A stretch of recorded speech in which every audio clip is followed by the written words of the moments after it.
ਜੀ।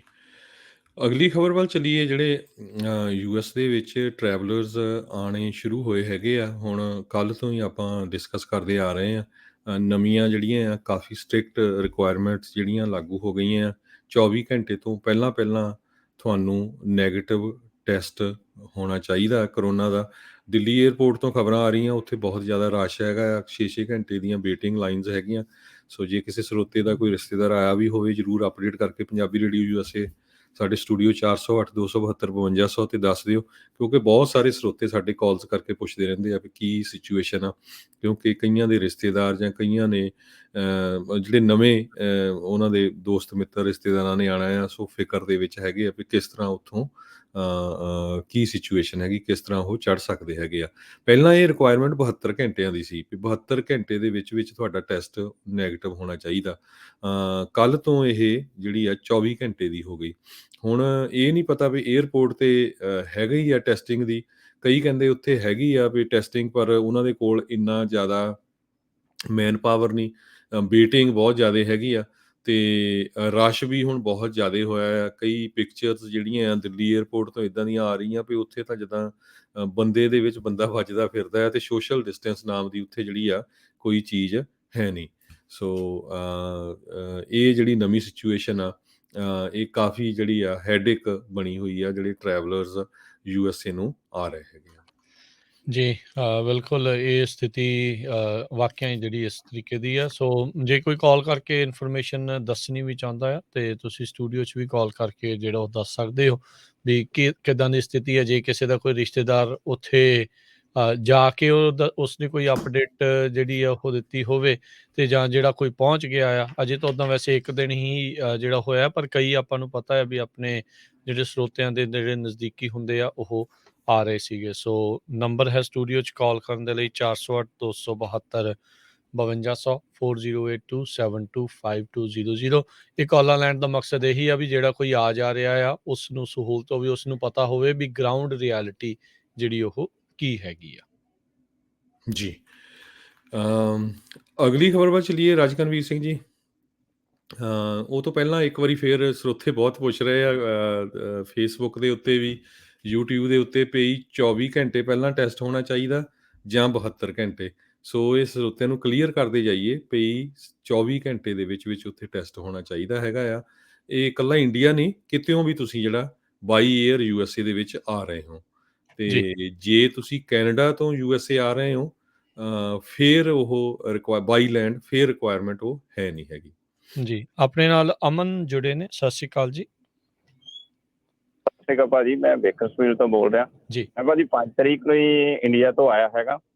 ਠੀਕ ਹੈ ਜੀ। ਉਸ ਦਿਨ ਤਾਂ ਯੂਐਸਏ ਵਾਸਤੇ 72 ਘੰਟੇ ਵਾਲਾ ਹੀ ਚਾਹੀਦਾ ਸੀਗਾ ਟੈਸਟ। ਠੀਕ ਆ। ਮੈਂ ਏਅਰ ਫਰਾਂਸ ਦੇ ਥਰੂ ਆਇਆ ਸੀਗਾ ਤੇ ਉੱਥੇ 48 ਆਵਰ ਵਾਲੇ ਦੀ ਰਿਕੁਆਇਰਮੈਂਟ ਸੀਗੀ ਉਸ ਦਿਨ।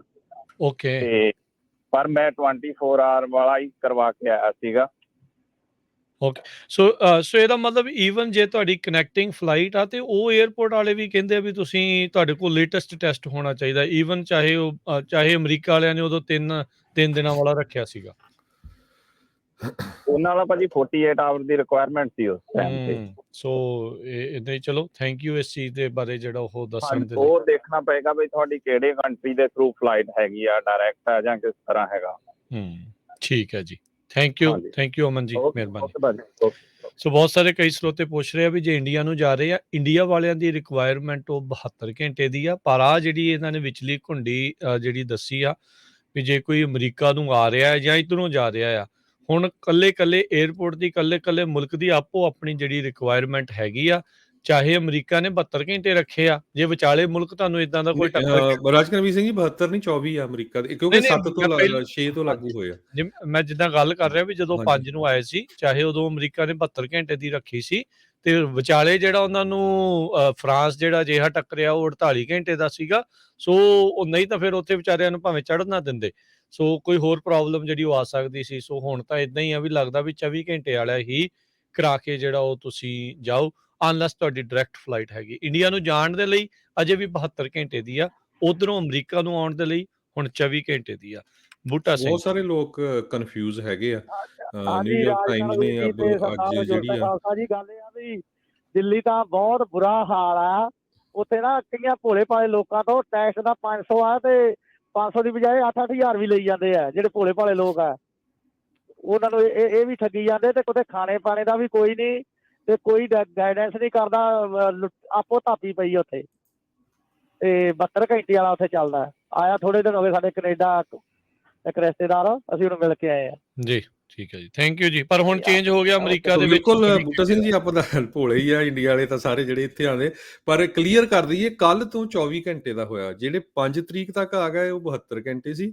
6 ਤਰੀਕ ਤੋਂ US ਗਵਰਨਮੈਂਟ ਨੇ ਇਹ ਕਿਹਾ ਵੀ 24 ਘੰਟੇ ਦੇ ਵਿੱਚ ਤੁਹਾਡਾ ਟੈਸਟ ਹੋਣਾ ਚਾਹੀਦਾ, ਤੁਸੀਂ ਦੁਨੀਆ ਤੋਂ ਕਿੱਥੋਂ ਵੀ ਆ ਰਹੇ ਹੋ। ਬਹੁਤ ਲੋਕ ਜਿਹੜੇ ਆ ਕਨਫਿਊਜ਼ ਫਸੇ ਹੋਏ ਆ, ਪੜ੍ਹੇ ਲਿਖੇ ਲੋਕ ਵੀ। ਅੱਜ ਨਿਊਯਾਰਕ ਟਾਈਮਜ਼ ਨੇ ਬਹੁਤ ਵੱਡੀ ਸਟੋਰੀ ਛਾਪੀ ਆ, ਉਹ ਕਹਿੰਦੇ ਵੀ ਪਤਾ ਨਹੀਂ ਲੱਗ ਰਿਹਾ ਵੀ ਕਿਤੇ ਕੀ ਰੂਲ ਆ, ਕਿਤੇ ਕੀ ਰੂਲ ਆ, ਜਿੱਥੇ ਬਹੁਤ ਜਗ੍ਹਾ ਕਨੈਕਟਿੰਗ ਫਲਾਈਟਸ ਹੈਗੀਆਂ ਆ। ਸੋ ਉਹਨਾਂ ਦਾ ਬਹੁਤ ਜ਼ਿਆਦਾ ਜਿਹੜਾ ਕਨਫਿਊਜ਼ਨ ਚੱਲ ਰਿਹਾ ਹੈਗਾ ਇਸ ਟਾਈਮ। ਆਪਣੇ ਪਹਿਲੇ ਕਾਲਰ ਕਲੀਅਰ ਕਰ ਹੀ ਗਏ ਵੀ ਉਸ ਟਾਈਮ ਦੇ ਉੱਤੇ ਅਮਰੀਕਾ ਦੀ ਵੱਖਰੀ ਰਿਕੁਆਇਰਮੈਂਟ ਸੀ, ਫਰਾਂਸ ਦੀ ਜਿਹੜੀ ਉਹ ਵੱਖਰੀ ਸੀਗੀ। ਸੋ ਇਦਾਂ ਜਿਹੜਾ ਬਹੁਤ ਭੰਬਲ ਭੂਸਾ ਜਿਹੜਾ ਇਸ ਟਾਈਮ ਪੈ ਰਿਹਾ ਹੈ। ਗੁਰਜੀਤ ਜੀ, ਹਾਂਜੀ ਸਤਿ ਸ਼੍ਰੀ ਅਕਾਲ ਜੀ। ਸਤਿ ਸ਼੍ਰੀ ਸਤਿ ਅਕਾਲ। ਸ਼੍ਰੀ ਅਕਾਲ ਜੀ। ਹਾਂਜੀ, ਅੱਛਾ ਮੈਂ ਜਾ ਹੀ ਰਿਹਾ ਆਪਣੀ ਮੰਮੀ ਨੂੰ ਲੈਣ ਉੱਥੋਂ ਸੈਨ ਫਰਾਂਸਿਸਕੋ ਤੋਂ। ਉਹ 24 ਘੰਟੇ ਹੀ ਆ ਜੀ ਉਹ। ਜੀ ਠੀਕ ਹੈ ਜੀ। ਤਾਂ ਉਹ 72 ਘੰਟੇ ਆ ਪਹਿਲਾਂ ਹੋਣਾ 2-4 ਦਿਨ ਪਹਿਲਾਂ, ਪਰ ਹੁਣ 24 ਘੰਟੇ ਵਾਲਾ। ਉਹ 24 ਘੰਟੇ ਵਾਲਾ ਵਧੀਆ ਜੀ। ਉਹ ਜੇ ਕਿਤੇ ਮੋਰੇ ਕਨੈਕਟਿੰਗ ਫਲਾਈਟ ਦਾ ਵੀ ਕੋਈ ਰੌਲਾ ਹੋਵੇ ਨਾ 48 ਜਾਂ 24 ਘੰਟੇ ਦਾ, ਉਹ ਵੀ ਰੌਲਾ ਕਵਰ ਖਤਮ ਕਰ ਹੋ ਜਾਂਦਾ ਉਹ ਜਿਹੜਾ 24 ਹਮ। ਘੰਟੇ। ਹਾਂਜੀ, ਸੋ ਉਹਨਾਂ ਨੂੰ ਉੱਥੇ ਉਹ ਇਹ ਥੋੜਾ ਜਿਹਾ ਗੁਰਜੀਤ ਜੀ ਦੱਸੋ, ਹੈ ਤਾਂ 24 ਘੰਟੇ ਵਾਲਾ, ਉਹਨਾਂ ਨੂੰ ਟੈਸਟ ਕਰਾਉਣ 'ਚ ਕੋਈ ਤਕਲੀਫ, ਕਿੰਨੀ ਕੁ ਖੱਜਲ ਖੁਆਰੀ, ਜਾਂ ਕੀ ਉੱਥੇ ਸਥਿਤੀ ਕਿੱਦਾਂ ਦੀ ਸੀ ਟੈਸਟ ਕਰਾਉਣ ਲੱਗਿਆ? ਖੱਜਲ ਖੁਆਰੀ ਜੇ ਤਾਂ ਜੀ ਤੁਸੀਂ 에ਅਰਪੋਰਟ ਤੇ ਕਰਾਉਣੀ ਉੱਥੇ ਤਾਂ ਵੀ ਹੁੰਦੀ ਹੈ। ਇੱਕ ਤਾਂ ਲਾਈਨਾਂ ਬਹੁਤ ਆ, ਇੱਕ ਉੱਥੇ ਉਹ ਪੈਸੇ ਬਹੁਤ ਚਾਰਜ ਕਰਦੇ ਆ। ਉਹ ਜਦੋਂ ਲੁਧਿਆਣੇ ਤੋਂ ਤੁਰੇ ਸੀਗੇ ਮੰਮੀ ਹੁਣੀ, ਠੀਕ ਹੈ। ਤਾਂ ਉਹ ਉੱਥੋਂ ਲੁਧਿਆਣੇ ਤੋਂ ਜੋ ਤੁਰਨ ਲੱਗੇ ਉਹਨਾਂ ਨੇ ਇੱਥੇ ਸੈਂਪਲ ਦੇ ਦਿੱਤਾ ਲੈਬ 'ਚ, ਤਾਂ ਉਹ ਆਨਲਾਈਨ ਰਿਜ਼ਲਟ ਤੁਹਾਨੂੰ ਭੇਜ ਦਿੰਦੇ ਆ ਤੁਹਾਡੇ ਫੋਨ ਤੇ। ਤੁਸੀਂ ਬਾਅਦ 'ਚ ਪ੍ਰਿੰਟ ਵੀ ਕਰਾ ਸਕਦੇ ਜਾਂ ਫੋਨ ਵੀ ਦਿਖਾ ਸਕਦੇ ਆ ਉੱਥੇ। ਤਾਂ ਉਹ ਠੀਕ ਉੱਧਰ ਹੈ। ਵੀ ਸਸਤਾ ਸੀਗਾ, ਮੈਨੂੰ ਲੱਗਦਾ 500-700 ਦਾ ਸੀਗਾ। ਤਾਂ ਉਹ ਉੱਥੇ ਲੈਬ 'ਚ ਕੋਈ ਹੈ ਵੀ ਇਹ ਨਹੀਂ, ਸਿੱਧਾ ਰਸ਼ ਵੀ ਹੈ ਨਹੀਂ। ਉੱਥੇ ਜਾਓ ਤੁਸੀਂ ਆਪਣਾ ਦੇ ਕੇ ਸਾਰਾ ਨਾਂ ਪਤਾ ਜੋ ਵੀ ਆਪਣਾ ਉਹ ਪੁੱਛਦੇ ਆ, ਐਡਰੈਸ ਵਗੈਰਾ, ਠੀਕ ਹੈ। ਤੁਹਾਡਾ ਪਾਸਪੋਰਟ ਨੰਬਰ ਇਹ ਉਹ ਫਿਰ ਤੁਹਾਨੂੰ ਦੇ ਕੇ ਤੁਸੀਂ ਤੁਰ ਪਾਓ ਫਿਰ ਦਿੱਲੀ ਨੂੰ। ਤਾਂ ਉਹ ਤੁਹਾਨੂੰ ਬਾਅਦ ਚੋਂ ਆਨਲਾਈਨ ਤੁਹਾਨੂੰ ਜਾਂ ਈਮੇਲ ਤੁਹਾਨੂੰ ਭੇਜ ਦਿੰਦੇ ਆ 2-3 ਹੈ। ਘੰਟਿਆਂ ਬਾਅਦ ਤੁਹਾਡਾ ਪੋਜ਼ਿਟਿਵ ਨੈਗੇਟਿਵ। ਫਿਰ ਉਹ ਪਤਾ ਬੈਸਟ ਲੱਗ ਉਹ ਜਾਂਦਾ। ਜਿੱਥੇ ਵੀ ਤੁਸੀਂ ਤੁਰਨਾ ਨਾ ਉੱਥੋਂ ਕਰਾ ਕੇ ਤੁਰੋ, ਕਿਉਂਕਿ 8-10 ਘੰਟੇ ਲੱਗਣੇ ਦਿੱਲੀ ਨੂੰ ਜਾਣ ਨੂੰ। ਤਾਂ ਬਿਲਕੁਲ ਬਿਲੁਲਕੁਲ। ਤਾਂ ਸੋ ਉਹ ਗੁਰਜੀਤ ਜੀ, ਇਹ ਇਦਾਂ ਦੀ, ਕਿਉਂਕਿ ਇਹ ਵੀ ਬਹੁਤ ਰੌਲਾ ਸੁਣਿਆ ਸੀਗਾ ਵੀ ਨਹੀਂ ਜੀ ਉਹ ਕਿਸੇ ਚੀਜ਼ ਦੇ ਹੀ ਹਰ ਇੱਕ ਟੈਸਟ, ਹਰ ਇੱਕ ਲੈਬ ਦਾ ਟੈਸਟ ਨਹੀਂ ਮੰਨਦੇ। ਇਦਾਂ ਦੀ ਕੋਈ ਚੱਕਰ ਤਾਂ ਨਹੀਂ ਸੁਣਨ ਨੂੰ ਮਿਲਿਆ? ਮੈਂ ਹੁਣ ਇੱਦਾਂ ਨਹੀਂ ਪੁੱਛਿਆ ਉਹਨਾਂ ਨੂੰ ਵੀ ਕਿਹੜੀ ਹਰੇਕ ਲੈਬ ਦਾ, ਮਤਲਬ ਹੁਣ ਇੰਨਾ ਕੁ ਤਾਂ ਕਨਫਰਮ ਤੁਹਾਨੂੰ ਕਰਨਾ ਹੀ ਪੈਣਾ ਉਹਨਾਂ ਨੂੰ। ਜਿਹੜਾ ਵੀ ਉੱਥੇ ਜਾਊਗਾ ਵੀ ਉਹ ਲੈਬ ਉੱਥੇ ਹੈਗੀ ਉਹਨਾਂ ਨਾਲ ਅਫੀਲੀਏਟਡ ਹੋਗੀ ਆ ਜਾਂ ਉਹਨਾਂ ਨੂੰ ਮੰਨਦੇ ਆ ਉਹ। ਠੀਕ ਹੈ। ਆਈ ਮੀਨ ਦੈਟਸ ਬੜੀ ਉਹ ਤਾਂ ਸਿੰਪਲ ਹੀ ਹੈ ਗੱਲ। ਉਹ ਤਾਂ ਤੁਸੀਂ ਪਤਾ ਕਰ ਸਕਦੇ ਵੀ ਤੁਸੀਂ ਭਾਈ ਤੁਹਾਡਾ ਚੱਲਦਾ ਉੱਥੇ ਵੀ ਜਾਂ ਕਿੱਦਾਂ ਦੀ ਚੱਕਰ ਆ। ਬਟ ਉਹ ਮੈਂ ਜੇ ਜ਼ਿਆਦਾ ਪੁੱਛਦੇ ਫਿਰ ਮੈਂ ਉਹ ਪੁੱਛ ਵੀ ਲਊਂਗਾ ਉਹਨਾਂ ਨੂੰ ਜੋ ਆ ਗਿਆ ਮੰਮੀ ਹੁਣੀ। ਠੀਕ ਹੈ ਜੀ, ਜ਼ਰੂਰ ਜ਼ਰੂਰ ਪੁੱਛ ਕੇ ਅਪਡੇਟ ਕਰ ਦਿਓ। ਥੈਂਕ ਯੂ ਤੁਹਾਡਾ, ਥੈਂਕ ਯੂ ਜੀ, ਬੜੀ ਮਿਹਰਬਾਨੀ। Thank you. ਦੇਖੋ ਹਰਜੋਤ ਸਿੰਘ ਜੀ, ਹੁਣ ਦੇਖੋ ਇਹ ਕਾਲ ਕਰਕੇ ਦੇਖੋ ਕਿੰਨਿਆਂ ਦੀ ਜਿਹੜੀ ਖੱਜਲ ਖੁਆਰੀ ਤੋਂ ਬਚਾਅ ਹੋ ਸਕਦਾ ਹੈ। ਵੀ ਜਿੱਦਾਂ ਨੇ ਕਿਹਾ ਵੀ ਜਿਹੜੀ ਲੈਬ ਉੱਥੇ ਕਿਉਂਕਿ ਜਾਂਦੇ ਕੀ ਆ, ਸੈਂਪਲ ਲਏ ਜਾਂਦੇ ਨੇ ਪੰਜਾਬ 'ਚ, ਤੇ ਲੈਬਸ ਬਹੁਤ ਮੋਸਟਲੀ ਜਿਹੜੀਆਂ ਦਿੱਲੀ 'ਚ ਨੇ ਜਿੱਥੇ ਟੈਸਟ ਕੀਤੇ ਜਾਂਦੇ ਨੇ। ਸੈਂਪਲ ਫਿਰ ਉਹ ਕੁਝ ਘੰਟਿਆਂ ਦੇ ਵਿੱਚ ਉੱਥੇ ਘੱਲ ਦਿੰਦੇ ਨੇ, ਤੇ ਉਸ ਤੋਂ ਬਾਅਦ ਦੇ ਵਿੱਚ ਫਿਰ ਉੱਥੇ ਜਿਹੜਾ ਉਹ ਘੱਲ ਦਿੱਤਾ ਜਾਂਦਾ ਹੈ, ਤੇ ਉੱਥੋਂ ਫਿਰ ਟੈਸਟ ਦਾ ਰਿਜ਼ਲਟ ਜਿਹੜਾ ਉਹ ਆ ਜਾਂਦਾ ਹੈ। ਸੋ ਇਹ ਜਿਹੜੀ ਦੇਖੋ ਲੁੱਟ ਕਿੰਨੀ ਆ। ਵੀ 에ਅਰਪੋਰਟ ਤੇ ਤਾਂ ਸਮਾਂ ਸਸਤਾ ਹੋਣਾ ਚਾਹੀਦਾ ਵੀ ਬੰਦੇ ਯਾਰ 에ਅਰਪੋਰਟ ਦੇ ਉੱਤੇ ਨਾਲੇ ਹਨਾ, ਤੇ ਉੱਥੇ ਇੰਨੀ ਜਿਹੜੀ ਲੁੱਟ ਚੱਲ ਰਹੀ ਹੈਗੀ ਆ। ਤੇ ਜਿਨ੍ਹਾਂ ਨੇ ਪੰਜਾਬ ਤੋਂ ਜਾਣਾ ਆ ਉਹਨਾਂ ਨੂੰ ਜ਼ਰੂਰ ਤਕਲੀਫ ਹੁੰਦੀ ਆ, ਕਿਉਂਕਿ ਜਾਣ ਨੂੰ ਟਾਈਮ ਲੱਗਦਾ ਆ, ਤੇ ਉਹ ਵਿਚਾਰੇ ਕਈ ਵਾਰੀ ਪਹਿਲੀ ਵਾਰੀ ਆਉਣਾ ਆ। ਈਵਨ ਚਲੋ ਬਾਰ-ਬਾਰ ਵੀ ਆਉਂਦੇ ਆ ਤੇ ਕਨਫਿਊਜ਼ ਹੁੰਦਾ ਹੈ ਵੀ ਬੰਦਾ 에ਅਰਪੋਰਟ ਤੇ ਜਾ ਕੇ ਕਰਾਵੇ ਜਾਂ ਪੰਜਾਬ ਤੋਂ ਕਰਾ ਕੇ ਜਾਵੇ। ਤੇ ਸੋ ਇਹ ਜਿਹੜੀ ਅਪਡੇਟ ਹੈ ਇਹ ਆਪਾਂ ਜ਼ਰੂਰ ਸਾਰੇ ਸਰੋਤਿਆਂ ਨਾਲ ਸਾਂਝੀ ਕੀਤੀ ਹੈ ਜੀ। ਥੈਂਕ ਯੂ ਸਾਰਿਆਂ ਦਾ ਜਿਹੜਾ ਇਸ ਚੀਜ਼ ਦੇ ਪ੍ਰਤੀ ਕਾਲ ਕਰਨ ਦੇ ਲਈ। ਬਾਕੀ ਆਪਾਂ ਫਿਰ ਇੱਕ ਵਾਰੀ ਦੱਸਦੇ ਜਾਈਏ ਵੀ ਅਮਰੀਕਾ ਨੂੰ ਆਉਣ ਦੇ ਲਈ ਜਿਨ੍ਹਾਂ ਦੇ ਵੀ ਕਿਸੇ ਦੇ ਵੀ ਰਿਸ਼ਤੇਦਾਰ, ਦੋਸਤ ਮਿੱਤਰ ਜਿਹੜੇ ਉਹ ਆ ਰਹੇ ਨੇ, ਉਹਨਾਂ ਦੇ ਲਈ ਹੁਣ 24 ਆਵਰ ਦੀ ਰਿਕੁਆਇਰਮੈਂਟ ਆ ਟੈਸਟ, ਨੈਗੇਟਿਵ ਟੈਸਟ ਦੀ। ਇਹ ਵੀ ਨਹੀਂ ਵੀ ਇਕੱਲਾ ਟੈਸਟ ਹੀ ਕਰਾਉਣਾ, ਟੈਸਟ ਵੀ ਨੈਗੇਟਿਵ ਚਾਹੀਦਾ ਆ, ਤੇ ਫੁੱਲੀ ਵੈਕਸੀਨੇਟ ਹੋਣੇ ਚਾਹੀਦੇ ਆ, ਖਾਸ ਕਰਕੇ ਜਿਹੜਾ ਕੋਈ ਵਿਜ਼ਟਰ ਵੀਜ਼ੇ ਦੇ ਉੱਤੇ ਆ ਰਿਹਾ ਹੈਗਾ ਆ। ਸੋ ਉਹ ਉਸ ਦੇ ਵਿੱਚ ਕੋਈ ਗੁੰਜਾਇਸ਼ ਨਹੀਂ ਉਹਨਾਂ ਨੇ ਜਿਹੜੀ ਉਹ ਛੱਡੀ ਹੈ, ਕੋਈ ਐਕਸੈਪਸ਼ਨ ਜਿਹੜੀ ਉਹ ਨਹੀਂ ਹੈਗੀ। ਤੇ ਆਪਣੇ ਅਗਲੇ ਕਾਲਰ ਨੇ ਲਾਲ ਸਿੰਘ ਜੀ। ਹਾਂਜੀ ਭਾਜੀ, ਮੈਂ ਇੰਡੀਆ ਤੋਂ ਆਇਆ, ਥੋੜੇ ਦਿਨ ਹੋਏ ਆ। ਤੇ ਉਸ ਟਾਈਮ ਤੇ 72 ਘੰਟੇ ਦਾ ਟੈਸਟ ਸੀਗਾ, ਪਰ ਜੇ ਟੈਸਟ ਤੁਸੀਂ ਕਰਵਾਉਣੇ ਆ ਤੁਹਾਨੂੰ ਉਹ ਲੈਬ ਦੇ ਵਿੱਚੋਂ 1500 ਰੁਪਇਆ ਲੈਂਦੇ ਆ ਟੈਸਟ ਕਰਨ ਦਾ, ਤੁਹਾਨੂੰ ਦੂਜੇ ਦਿਨ ਦੇ ਦਿੰਦੇ ਆ। ਪਰ ਸਰਕਾਰੀ ਹਸਪੀਟਲ ਵੀ ਤੁਹਾਡਾ ਫ੍ਰੀ ਟੈਸਟ ਕਰਦੇ ਆ। ਜਿਸ ਦਿਨ ਤੁਸੀਂ ਟੈਸਟ ਕਰਦੇ ਆ ਰਾਤ ਨੂੰ ਤੁਹਾਨੂੰ ਉਹ ਲਿੰਕ ਤੇ ਪਾਉਂਦੇ ਆ, ਉਹਨੂੰ ਫਿਰ ਤੁਸੀਂ ਲਿੰਕ ਖੋਲ ਕੇ ਕੱਢਣਾ ਪੈਂਦਾ। ਤੇ ਦਿੱਲੀ 에ਅਰਪੋਰਟ ਦੇ ਮੋਹਰੇ ਮੇਬੀ 60-70 ਥਾਂ ਤੇ ਬੈਠੇ ਆ ਜੋ ਤੁਹਾਡਾ ਟੈਸਟ ਕਰਦੇ ਆ। ਠੀਕ ਹੈ ਥੋੜੇ ਪੈਸੇ ਦਿੰਦੇ ਆ, ਕੋਈ ਖਾਸ ਗੱਲ ਨਹੀਂ ਹੈਗੀ ਜਿੱਦਾਂ ਡਰਾ ਰਹੇ ਆ। ਨਹੀਂ ਤੁਸੀਂ ਆ ਗਏ ਆ ਲਾਲ ਸਿੰਘ ਜੀ। ਉਦੋਂ ਨਹੀਂ ਸੀ, ਪਰ ਜੇ ਕੱਲ ਦੀਆਂ ਤੁਸੀਂ ਇੰਸਟਾਗ੍ਰਾਮ ਤੇ ਉਹ ਪਿਕਚਰਸ ਦੇਖੋ ਨਾ, ਇਦਾਂ ਰਸ਼ ਆ ਵੀ ਤੁਸੀਂ ਬਲੀਵ ਨਹੀਂ ਕਰ ਸਕਦੇ। ਉੱਥੇ ਧੱਕਾ ਪੈਂਦਾ ਤੇ ਲੋਕ ਕਹਿ ਰਹੇ ਵੀ 4-4 ਘੰਟੇ ਤੋਂ ਅਸੀਂ ਲਾਈਨ ਤੇ ਇਦਾਂ ਹਰਜੋਤ ਸਿੰਘ ਜੀ ਵੀ ਬੰਦਾ ਜਿਹੜਾ ਉੱਥੇ ਫਸਿਆ ਉਹ ਕਹਿੰਦਾ ਯਾਰ ਹੁਣ ਤੂੰ 8000 ਵੀ ਲੈ ਲਾ, ਤੂੰ ਕਰ ਦੇ ਕਰਕੇ ਜਿਹੜਾ ਆ ਸਾਨੂੰ ਰਿਜ਼ਲਟ ਜਿਹੜਾ ਉਹ ਟਾਈਮ ਦੇ ਨਾਲ ਪਹੁੰਚ ਜਾਵੇ। ਬੰਦਾ ਜਦੋਂ ਵੇਲਣੇ 'ਚ ਬਾਂਹ ਆਈ ਹੁੰਦੀ ਹੈ ਨਾ, ਫਿਰ ਉਹ ਹਰ ਇੱਕ ਚੀਜ਼ ਜਿਹੜੀ ਉਹ ਕਰਦਾ ਵੀ ਉੱਚੋਂ ਨਿਕਲ ਜਾਵੇ ਕਿਸੇ ਨਾ ਕਿਸੇ ਤਰੀਕੇ ਦੇ ਨਾਲ। ਸੋ ਇਹ ਨਹੀਂ ਆ ਵੀ ਹਰ ਤਰ੍ਹਾਂ ਦਾ ਟੈਸਟ ਜਿਹੜਾ ਹੁੰਦਾ ਹੈ, ਆਈ ਥਿੰਕ ਜਿਹੜਾ PCR ਜਾਂ ਰੈਪਿਡ PCR ਟੈਸਟ ਆ ਉਹੀ ਜਿਹੜੇ ਮੋਸਟਲੀ ਜਿਹੜੇ ਉਹ ਮੰਨੇ ਜਾਂਦੇ ਆ, ਕਿਉਂਕਿ ਟੈਸਟ ਵੀ ਕਈ ਤਰੀਕੇ ਦੇ ਜਿਹੜੇ ਉਹ ਹੁੰਦੇ ਨੇ।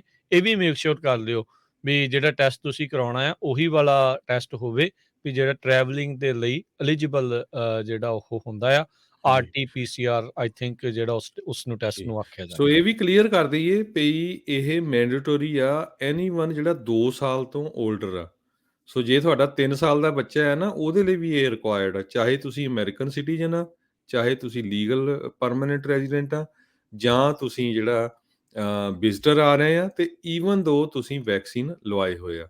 ਸੋ 2 ਸਾਲ ਤੋਂ ਉੱਪਰ ਦੇ ਹਰ ਇੱਕ ਦੇ ਲਈ ਇਹ ਜਿਹੜਾ ਟੈਸਟ ਦੀ ਰਿਕੁਆਇਰਮੈਂਟ ਹੈ। Latest update time to time ਕਰ ਰਹੇ ਆ, ਇਸੇ ਕਰਕੇ ਕਨਫਿਊਜ਼ਨ ਚੱਲ ਰਿਹਾ ਹੈ। ਵਾਸ਼ਿੰਗਟਨ ਪੋਸਟ ਨੇ ਜਿਹੜੀ ਆ ਹੁਣੇ ਹੀ ਅਪਡੇਟ ਕੀਤੀ ਆ ਇਹ ਟੈਸਟ ਬਾਰੇ ਵੀ ਉਹਨੇ ਅਪਡੇਟ ਕੀਤੀਆਂ ਹੈਗੀਆਂ। ਉਹ ਆਪਾਂ ਦੱਸਿਆ ਸੀ ਵੀ ਜਿਹੜਾ NAAT ਟੈਸਟ ਤੇ ਜਾਂ PCR ਟੈਸਟ, ਇਹ ਸੈਂਟਰ ਫॉर ਡਿਸੀਜ਼ ਕੰਟਰੋਲ ਤੇ ਪ੍ਰੀਵੈਂਸ਼ਨ ਵੱਲੋਂ ਇਹ ਦੋਨੋਂ ਜਿਹੜੇ ਟੈਸਟ ਆ ਇਹ ਦੱਸੇ ਗਏ ਹੈਗੇ ਆ। ਜੀ ਜੀ ਬਿਲਕੁਲ। ਤੇ ਹਰਜੋਤ ਸਿੰਘ ਜੀ ਆਪਣੇ ਨਾਲ ਜੁੜੇ ਨੇ ਅਮਨ ਹੁਣੀ। ਹਾਂਜੀ ਸਤਿ ਸ਼੍ਰੀ ਅਕਾਲ ਜੀ। ਭਾਜੀ ਮੈਂ ਪਹਿਲਾਂ ਵੀ ਕਾਲ ਕਰੀ ਸੀ ਕਿ ਮੈਂ ਟੈਸਟ ਬਾਰੇ ਦੱਸਣਾ ਸੀ। ਮੈਂ ਫੋਰਟਿਸ ਹਸਪੀਟਲ ਮੋਹਾਲੀ ਤੋਂ ਟੈਸਟ ਕਰਵਾਇਆ ਸੀਗਾ ਜੀ। ਠੀਕ ਹੈ ਜੀ। ਉਹਨਾਂ ਨੇ 24 ਘੰਟਿਆਂ 'ਚ ਰਿਪਲਾਈ ਤੁਹਾਨੂੰ ਕਰਤਾ ਸੀਗਾ। ਉਹਨਾਂ ਦੇ ਇਦਾਂ ਹੈਗਾ ਜੀ, ਰਿਪੋਰਟ ਜੇ 2400 ਰੁਪਈਆ ਲਿਆ ਸੀ ਉਹਨਾਂ ਨੇ, ਤੇ ਜੇ ਆਪਾਂ OPD ਦੇ ਥਰੂ ਕਰਾਉਣੇ ਆ 9 ਤੋਂ 5 ਵਜੇ ਤੱਕ OPD ਖੁੱਲੀ ਹੁੰਦੀ ਆ ਜੀ। ਤੁਹਾਡਾ 5 ਤੋਂ 6 ਘੰਟੇ ਦੇ ਵਿੱਚ ਰਿਜ਼ਲਟ ਆ ਜਾਂਦਾ, ਰਿਟਨ ਰਿਪੋਰਟ ਉਹ ਦੇ ਦਿੰਦੇ ਆ, ਤੁਹਾਡੇ ਮੋਬਾਈਲ ਤੇ ਵੀ ਆ ਜਾਂਦਾ ਆ। ਠੀਕ ਹੈ ਜੀ। ਪਰ ਜੇ ਰਾਤ ਨੂੰ ਕਿਸੇ ਟਾਈਮ ਵੀ ਕਰਵਾਉਣਾ ਹੈਗਾ ਤਾਂ ਉੱਥੇ ਐਮਰਜੈਂਸੀ ਜਾ ਕੇ ਕਰਵਾ ਸਕਦੇ ਹੋ। ਫੀਸ ਤੁਹਾਡੀ 2400 ਰੁਪਈਆ ਹੀ ਰਹੇਗੀ ਤੇ ਤੁਹਾਡੀ ਰਿਪੋਰਟ 2 ਤੋਂ 3 ਘੰਟੇ ਦੇ ਵਿੱਚ ਆ ਜਾਂਦੀ ਹੈਗੀ। ਚਲੋ ਇਹ ਵੀ ਚੰਗਾ ਕੀਤਾ ਦੱਸਦਾ ਵੀ ਸਾਰੇ ਜਾਣੇ ਦਿੱਲੀ 'ਚ ਖੱਜਲ ਨਾ ਹੋਣ, ਬੈਟਰ ਆ ਵੀ ਵੱਖ-ਵੱਖ ਥਾਵਾਂ ਤੇ ਟੈਸਟ ਕਰਾਉਂਦੇ ਹੋਏ ਜਾਓ। ਠੀਕ ਹੈ ਜੀ। ਹਾਂਜੀ, ਮਤਲਬ ਮੋਹਾਲੀ ਚੰਡੀਗੜ੍ਹ ਏਰੀਏ ਦੇ ਲੋਕ ਹੈਗੇ ਉਹ ਉੱਥੋਂ ਕਰਵਾ ਸਕਦੇ ਆ, ਉਹਨਾਂ ਨੂੰ ਬੈਟਰ ਹੈਗਾ। ਠੀਕ ਹੈ। ਹਾਂਜੀ ਨਹੀਂ ਉਹ ਤਾਂ ਵੀ ਬੰਦਾ ਜਾਂਦਾ ਲੰਘ ਜਾਂਦਾ ਉਧਰੋਂ ਦੀ, ਵੀ ਉੱਥੋਂ ਦੀ ਲੰਘ ਕੇ ਜਿਹੜਾ ਉਹ ਚੱਲ ਜਾਵੇ, ਉਹਦੇ ਨਾਲੋਂ ਤਾਂ ਇਹ ਬੈਟਰ ਆ। ਤੇ ਫਿਰ ਟੈਸਟ ਤਾਂ ਫਿਰ ਆਨਲਾਈਨ ਰਿਪੋਰਟ ਉਹਦੀ ਰਿਜ਼ਲਟ ਆ ਹੀ ਜਾਣਾ ਹੈ। ਹਾਂਜੀ ਐਮਰਜੈਂਸੀ ਦੀ ਫੀਸ ਓਨੀ ਰਹੇਗੀ ਉੱਥੇ, ਤੇ ਰਾਤ ਨੂੰ 2-3 ਘੰਟੇ ਦੀ ਰਿਜ਼ਲਟ ਦੇ ਦੇਣਗੇ, ਉਹ ਈਜ਼ੀ ਰਹਿੰਦਾ। ਠੀਕ ਹੈ, ਥੈਂਕ ਯੂ ਜੀ, ਮਿਹਰਬਾਨੀ ਜੀ। ਚਲੋ ਜੀ, ਇੱਦਾਂ ਕਰਨ ਦੇ ਨਾਲ ਇੱਕ ਦੂਜੇ ਦੇ ਨਾਲ ਤੁਸੀਂ ਜਦੋਂ ਗੱਲ ਕਰਦੇ ਆ ਦੱਸਦੇ ਆ ਤੇ ਮਦਦ ਜਿਹੜੀ ਉਹ ਇੱਕ ਦੂਜੇ ਨੂੰ ਹੋ ਜਾਂਦੀ ਆ। ਬੰਦੇ ਨੂੰ ਇਹ ਨਹੀਂ ਫਿਕਰ ਨਹੀਂ ਹੁੰਦਾ, ਕਿਉਂਕਿ ਹਰਜੋਤ ਸਿੰਘ ਜੀ ਬਹੁਤ ਸਾਰੇ ਪੰਜਾਬ ਵਾਲੇ ਜਿਹੜੇ ਇਹ ਸੋਚ ਰਹੇ ਸੀ ਜਾ ਕੇ ਪਹਿਲੋਂ ਉਹ ਭਾਈ ਉੱਥੇ ਹੋਟਲ ਕਰਨਾ ਪਊਗਾ, ਪਤਾ ਨਹੀਂ ਕਿੰਨੇ ਘੰਟੇ ਲੱਗਣੇ ਆ। ਜਿੱਦਾਂ ਕੱਲ ਇਹ ਖਬਰਾਂ ਸੀਗੀਆਂ ਵੀ 6-6 ਘੰਟੇ ਲਾਈਨਾਂ 'ਚ ਹੀ ਲੱਗ ਰਹੇ ਸੀ ਕੋਵਿਡ ਦਾ ਟੈਸਟ ਕਰਾਉਣ ਨੂੰ। ਸੋ ਇੱਦਾਂ ਆ ਵੀ ਦੂਰੋਂ ਪਰਿਓਂ ਜਿਹੜੀਆਂ ਉਹ ਇੱਦਾਂ ਦੀਆਂ ਕੋਈ ਰਿਪਿਊਟਡ ਹਸਪਤਾਲਾਂ ਤੋਂ ਕਰਾ ਲਓ, ਜਾਂ ਹੋਰ ਜਿਹੜੀਆਂ ਲੈਬਸ ਹੈਗੀਆਂ ਜਿਹੜੀਆਂ ਐਫੀਲੀਏਟਡ ਆ ਦਿੱਲੀ ਵਾਲਿਆਂ ਦੇ ਨਾਲ, ਉਹਦੇ ਨਾਲ ਕਰਾ ਕੇ ਫਿਰ ਅੱਗੇ ਤੱਕ ਜਿਹੜਾ ਉਹ ਤੁਸੀਂ ਪਹੁੰਚ ਸਕਦੇ ਹੈਗੇ ਆ। ਜੀ।